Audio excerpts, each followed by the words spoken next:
Hi, I just wanted to do a video for the people who have been disfellowshipped from the Jehovah's Witnesses.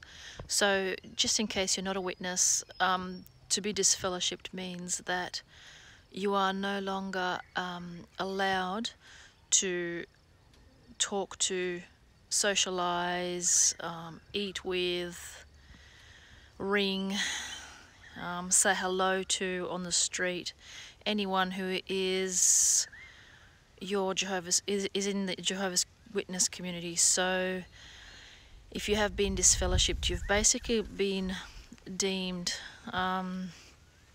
you've been asked not to talk to others in case, I guess, you might corrupt them. So I just wanted to give a shout out to people who have just been disfellowshipped. The reason I'm doing this is because I just remembered when I first was disfellowshipped, it was such a difficult time, and I wanted to say to you, you're not alone. You're probably feeling really disoriented, really confused, really shocked. You're probably in shock. I think I would equate it to walking out of a car wreck. So you're going to be questioning everything that you're thinking and what you should be doing. My number one tip for you is, well, first of all, please know that you're not alone. It's happened to a lot of people, so you can get through this. My number one tip would be not to rush into any decisions or feel like you have to do anything right away. You need to take your time to think about what's happened. So the hardest thing you're going to feel is the immediate cutting off from everybody. You're going to have to make a decision. At the moment, you believe that you have to quickly get back in to have contact with people, the people that you knew. What I would recommend is to take your time and actually start to meet other people. Now, just so you know, there's a lot of us who have been out for a long time, and whether you choose to go back to or not, just be aware that people who are not witnesses are not as bad as what we were told. Thousands of us who are on online forums, and I'll tell you about them too, so you can talk directly to these people. We all agree that the people out there who are not witnesses are actually really, really decent. Obviously, there's going to be ones you have to be careful, but when we were in, remember they told us that they're all dangerous, they're thieves, rapists, they're after your money, it's not like that at all. In fact, you'll find some really decent people. And so what I would recommend, number one, is just to reach out and let people around you know, your workplace people maybe, or at school, what's just happened. Now, they're going to have trouble understanding because they're going to think, oh, for heaven's sakes, you can just talk to them again, can't you? They're not going to understand. So you're going to have to explain, at the moment, no, it's really, really, the rules of the Jehovah's Witnesses is that you really are cut off and that you need support. And you might think that you don't want to be with these worldly people, but I'm going to give you advice to just rely on these people, because when you're cut off, especially if you've been kicked out of home, it's a really, really challenging situation, and you're going to have to rely on other people, and the people that are available to you right now are probably people that are not witnesses. So tell them the story. The way I would explain it is that you're part of Jehovah's Witnesses, and you've been removed because you didn't follow their rules. Now listen, as I'm explaining this to you, I'm hoping that you sort of see that there's a fair bit of control involved in that.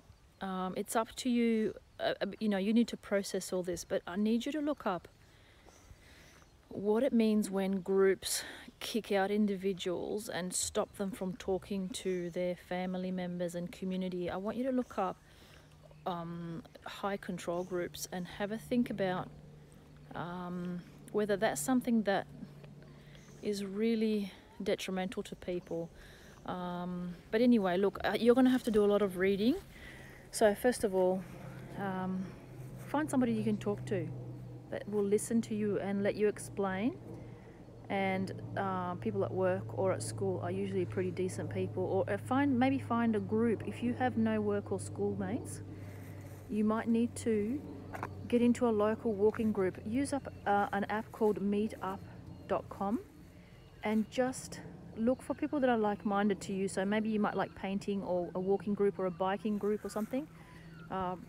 Join something like that and start talking. The other thing I would recommend is that for many years I was too afraid to reach out and talk to other witnesses that have been disfellowshipped. What I want to reassure you is that there's a lot of really nice ex-witnesses out there that will talk you through the choices that they went through and what they made. Not witnesses who have left, not all of them have turned into apostates. So this is something that the Jehovah's Witnesses tell you happens, that all the people turn into apostates. That is not the case. There's some genuine people who have left the witnesses who have been through really lonely times and difficult times of getting back on their feet, and they will give you lots of advice of how to do that. So I would recommend heading towards the XJW Reddit community, so the EXJW Reddit community. There's also on Facebook lots of ex-Jehovah's Witness pages, and they will support you and hopefully help you out in getting back on your feet. Look, my number one message is, you're in a state of shock. Reach out and get help.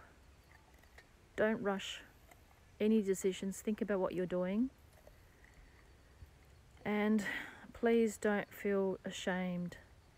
I felt so ashamed when I was disfellowshipped. I really decided that I was the lowest form and that I was a really bad girl. And really, you shouldn't feel shame. Whatever decision was made, I know in my case, I really strongly believe that my decision was way too harsh. I know some witnesses would say, oh, well, that's because, I don't understand how Jehovah works. But really, the fact that they remove people this way and cut them off from family is one of the biggest reasons why I decided not to go back, because I just couldn't agree with the fact of how people are treated. So I want you to reflect on that. Look, is it really a loving arrangement to be disfellowshipped, or is it actually a really nasty, cruel thing that locks you away from the people you need the most? And that's why I'm telling you to find people that will support you, because you can't do it alone. I promise you, you will get so low. What else can I suggest? Don't feel shamed. Massive feelings of shame can come over you as if you've done something wrong. Before I made this video, I was thinking, what will I talk about? And I just want you to reflect. Have a think of communities like now the Catholics. Now, I'm not saying the Catholics, are any different, or the Anglicans, for example. But have a think about those communities. When somebody makes a mistake, they don't cut people off. Now, you might think, okay, well, that's Jehovah's arrangement to do it that way.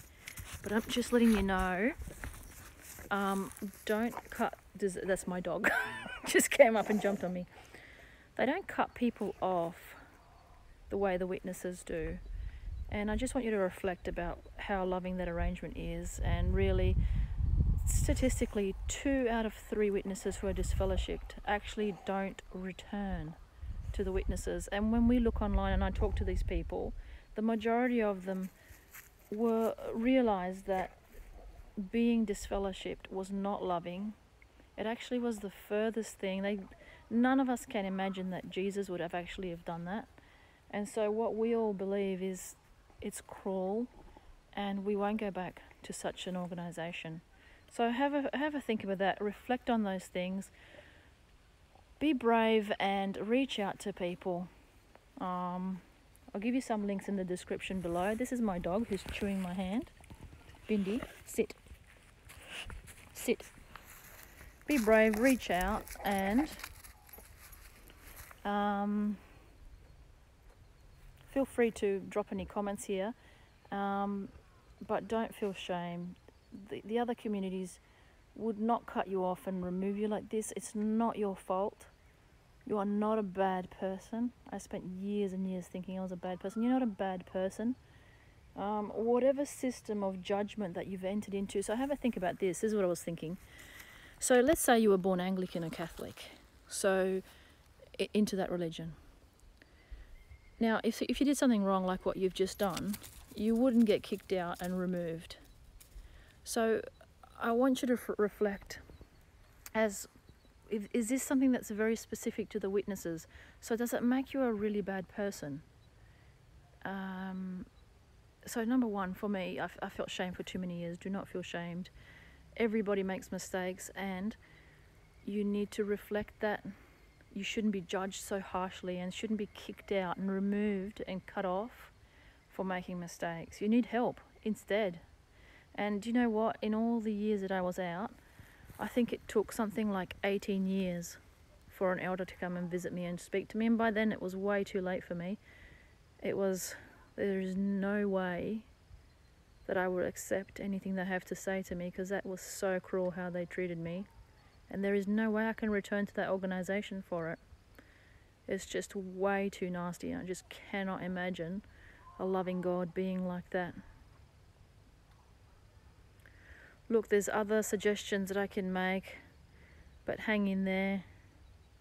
Use your Lifeline or assistance numbers as well to ring if you feel really, really bad, because you are going through trauma and shock, and you need the support, all the support. You deserve support, and the ex-Jehovah's Witness community is there for you, and I will leave those links down the bottom. Okay, sorry if I've rambled, and I really feel for you. You are not alone. You're not the only one who is going through this, and you can get help. Okay.